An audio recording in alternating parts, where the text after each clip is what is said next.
ओम नमो भगवते वासुदेवाय। ओम नमः शिवाय।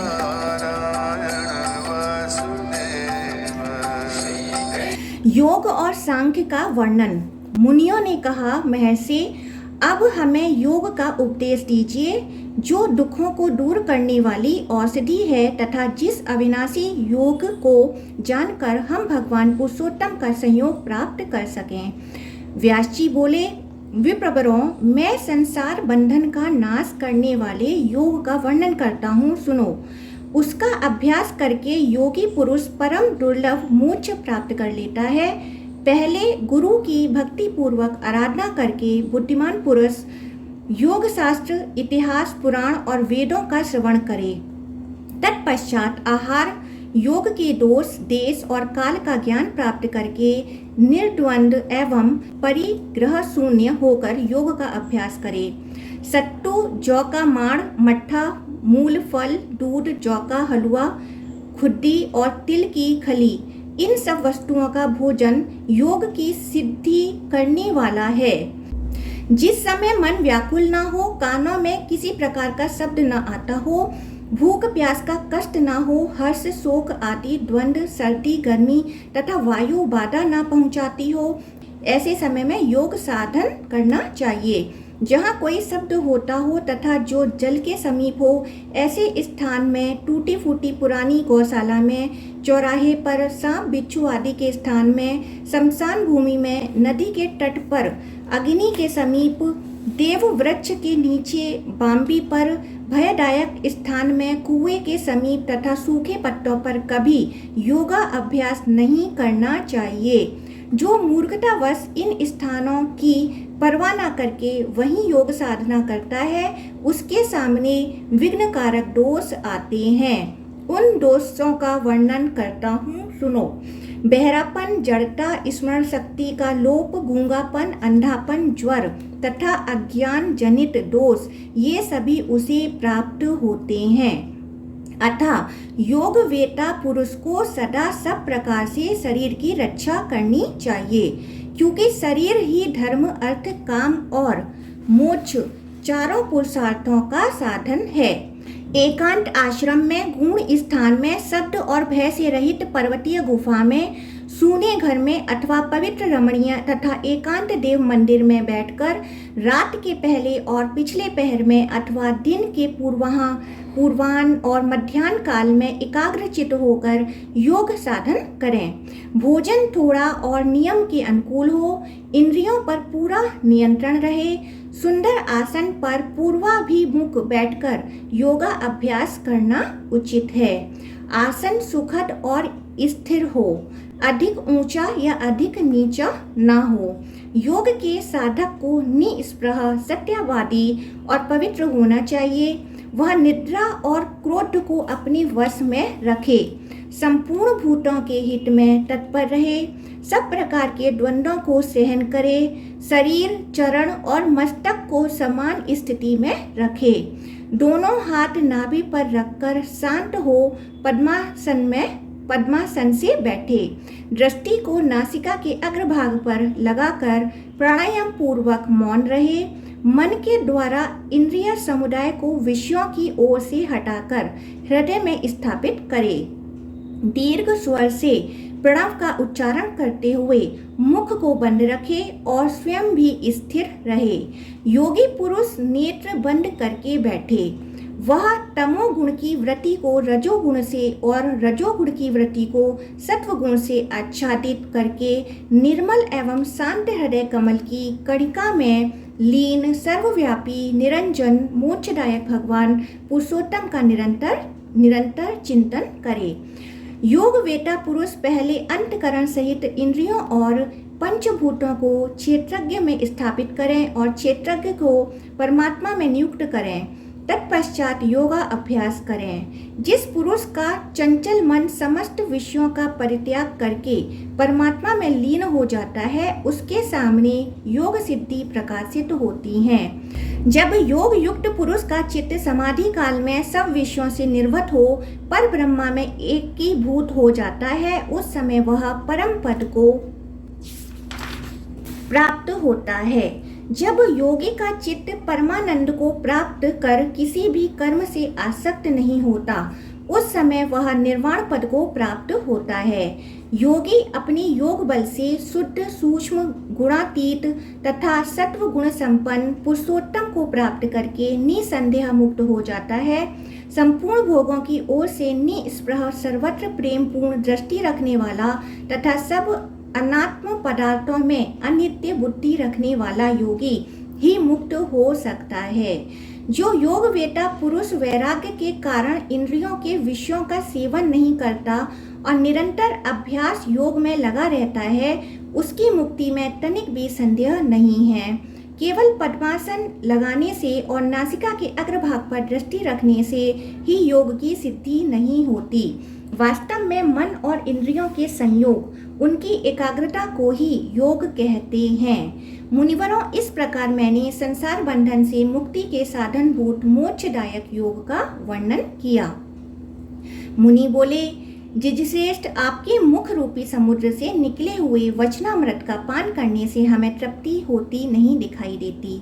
अतः पुनः मोक्षदायक योग और सांख्य का विस्तार पूर्वक वर्णन कीजिए। तपस्या, ब्रह्मचर्य, सर्वस्व त्याग और बुद्धि, जिस उपाय से मन और इंद्रियों की एकाग्रता प्राप्त हो सके, वह बतलाने की कृपा कीजिए। व्यास जी ने कहा, विद्या, तप, इंद्रिय निग्रह और सर्वस्व त्याग के बिना कोई भी सिद्धि नहीं पा सकता। संपूर्ण महाभूत विधाता की पहली सृष्टि हैं। वे प्राणियों के शरीर में भरे हुए हैं। पृथ्वी से देह का निर्माण हुआ है। चिकनाहट और पसीने आदि जल के अंश हैं। अग्नि से नेत्र तथा वायु से प्राण और अपान उत्पन्न हुए हैं। नाक, कान आदि के छिद्र आकाश तत्व के स्वरूप हैं। चरणों में विष्णु, हाथों में इंद्र और उदर में अग्नि देवता भोक्ता रूप से स्थित रहते हैं। कानों में श्रोत इंद्रिय और दिशाएं हैं। जिह्वा में वाक इंद्रिय और सरस्वती देवता का निवास है। कान, त्वचा, नेत्र, जिह्वा और नासिका, ये 5 ज्ञानेंद्रियां हैं। उन्हें विषय अनुभव द्वारा बतलाया गया है। शब्द, स्पर्श, रूप, रस और गंध, ये इंद्रियों के विषय हैं। इस महान आत्मा का दर्शन नेत्रों अथवा संपूर्ण इंद्रियों से नहीं हो सकता। यह विशुद्ध मन रूपी दीपक से ही बुद्धि में प्रकाशित होता है। परमात्मा शब्द, स्पर्श, रूप, रस और गंध से हीन, अविकारी तथा शरीर और इंद्रियों से रहित है, तो भी शरीर के भीतर ही इसका अनुसंधान करना चाहिए। जो इस विनाशशील शरीर में अव्यक्त भाव से स्थित परम पूजित परमेश्वर का ज्ञानमयी दृष्टि से निरंतर साक्षात्कार करता रहता है, वह मृत्यु के पश्चात ब्रह्मा भाव को प्राप्त होता है। ज्ञानी जन विद्या विनय संपन्न ब्राह्मण में तथा गौ, हाथी, कुत्ते और चांडाल में भी समभाव से ही देखने वाले होते हैं। जिससे यह संपूर्ण जगत व्याप्त है, वह परमात्मा समस्त चराचर प्राणियों के भीतर निवास करता है। जब जीवात्मा संपूर्ण प्राणियों में अपने को और अपने में संपूर्ण प्राणियों को स्थित देखता है, उस समय वह ब्रह्मा भाव को प्राप्त हो जाता है। अपने शरीर के भीतर जैसा आत्मा है, वैसा ही दूसरों के शरीर में भी है। जिस पुरुष को निरंतर ऐसा ज्ञान बना रहता है, वह अमृतत्व मोक्ष को प्राप्त होता है। जो संपूर्ण प्राणियों का आत्मा होकर सबके हित में लगा हुआ है, जिसका अपना कोई मार्ग नहीं है तथा जो ब्रह्मा पद को प्राप्त करना चाहता है, उसके मार्ग की खोज करने में देवता भी मोहित हो जाते हैं। जैसे आकाश में चिड़ियों की ओर, जल में मछलियों के चलने के चिन्ह दिखाई नहीं पड़ते, उसी प्रकार ज्ञानियों की मति का भी किसी को पता नहीं चलता। काल संपूर्ण प्राणियों को पकाता, नष्ट करता है, किंतु जहाँ काल भी पकाया जाता है, जो काल का भी काल है, उस आत्मा को कोई भेद नहीं जानता। पर ब्रह्मा परमात्मा न ऊपर है न नीचे है, न इधर उधर है और न बीच में ही। कोई किसी अंश में उसको ग्रहण कर सकता है। संपूर्ण लोक उसके भीतर ही स्थित हैं, उसके बाहर कुछ भी नहीं है। यद्यपि कोई धनुष से छूटे हुए बाण अथवा मन के समान वेग से निरंतर आगे की ओर दौड़ता रहे, तो भी कभी उस परमेश्वर का अंत नहीं पा सकता। उससे अधिक सूक्ष्म तथा उससे बढ़कर स्थूल दूसरी कोई वस्तु नहीं है। उसके सब ओर हाथ पैर हैं, सब ओर नेत्र हैं तथा सब ओर सिर, मुख और कान हैं। वह संसार में सबको व्याप्त करके स्थित है। छोटे से छोटा और बड़े से बड़ा भी वही है। यद्यपि वह सब प्राणियों के भीतर निश्चय ही स्थित रहता है, तो भी वह किसी को दिखाई नहीं देता। क्षर और अक्षर, ये पुरुष के दो भेद हैं। संपूर्ण भूत तो क्षर विनाशी हैं और दिव्य अमृत स्वरूप चेतन आत्मा अक्षर अविनाशी है। 9 द्वारों वाले पुर शरीर का निर्माण करके जितेंद्रिय तथा नियम परायण हंस आत्मा उसमें वास करता है। समस्त चराचर भूतों का आत्मा ऐसा ही है। अजन्मा आत्मा भांति के विकल्पों का त्याग और शरीरों का संचय करता है। इसलिए पारदर्शी विद्वानों ने उसे हंस कहा है। हंस नाम से जिस अविनाशी जीवात्मा का प्रतिपादन किया गया है, वह कूटस्थ अक्षर ही है। इस प्रकार जो विद्वान उस अक्षर आत्मा को जान लेता है, वह जन्म मृत्यु के बंधन से छुटकारा पा जाता है। ब्राह्मणों, इस प्रकार तुम्हारे पूछने पर मैंने ज्ञान युक्त सांख्य का यथावत वर्णन किया। अब योग की बातें बताऊंगा, सुनो। इंद्रिय, मन और बुद्धि की वृत्तियों को सब ओर से रोककर व्यापक आत्मा के साथ उनकी एकता स्थापित करना ही योग शास्त्र के मत में उत्तम ज्ञान है। योगी पुरुष को सम दम से संपन्न होना चाहिए। वह आध्यात्म शास्त्र का अनुशीलन करे, आत्मा में ही अनुराग रखे, शास्त्रों का तत्व जाने और निष्काम भाव से पवित्र कर्मों का अनुष्ठान करे। इस प्रकार साधन संपन्न होकर योगोक्त उत्तम ज्ञान को प्राप्त करे। काम, क्रोध, लोभ, भय और स्वप्न, ये 5 योग के दोष हैं। इन्हें विद्वान पुरुष जानते हैं। इन सभी दोषों को उच्छेद करके अपने को योग का अधिकारी बनाए। धीर पुरुष मन को वश में रखने से, क्रोध पर और संकल्प का त्याग करने से काम पर विजय पाता है। सत्व गुण का सेवन करने से वह निद्रा का नाश कर सकता है। धैर्य के द्वारा योगी शिशन और उदर की रक्षा करे। नेत्रों की सहायता से हाथ और पैरों की रक्षा करे। मन के द्वारा नेत्र और कानों की तथा कर्म के द्वारा मन और वाणी की रक्षा करे।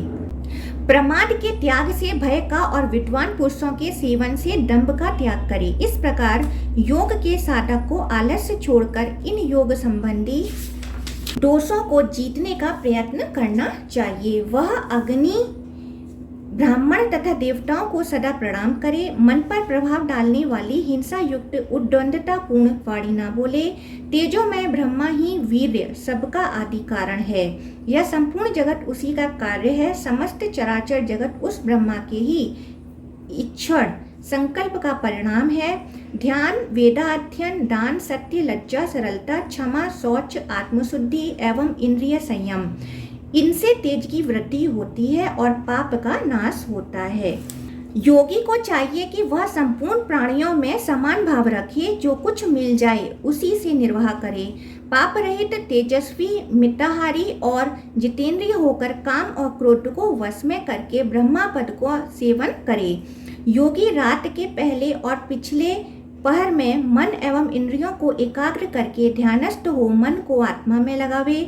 जैसे मशक में एक जगह भी छेद हो जाने पर सारा पानी बह जाता है, उसी प्रकार यदि साधक की 5 इंद्रियों में से एक इंद्रिय भी विकृत हो, विषयों की ओर चली जाए, तो वह अपनी बुद्धि और विवेक खो बैठता है। जैसे मछुआ पहले जाल काटने वाली मछली को पकड़कर पीछे अन्य मछलियों को पकड़ता है, उसी प्रकार योगवेता साधक पहले अपने मन को वश में करे, तत्पश्चात कान, नेत्र, जीवा तथा नासिका आदि इंद्रियों का निर्ग्रह करे।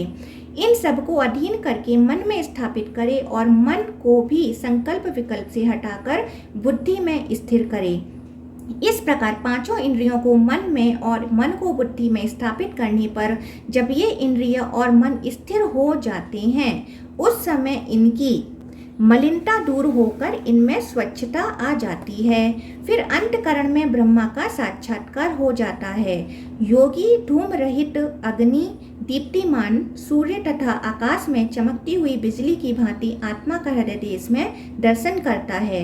सब कुछ आत्मा में है और आत्मा सबसे व्यापक है, इसलिए सब वह सर्वत्र दृष्टिगोचर होता है। जो महात्मा, ब्राह्मण, मनीषी, धैर्यवान, महाज्ञानी और संपूर्ण प्राणियों के हित में तत्पर रहने वाले हैं, वह ही उस आत्मा का दर्शन कर पाते हैं। जो योगी एकांत में बैठकर कठोर नियमों का पालन करते हुए थोड़े समय भी इस प्रकार योगाभ्यास करता है, वह अक्षर ब्रह्मा की समानता को प्राप्त हो जाता है।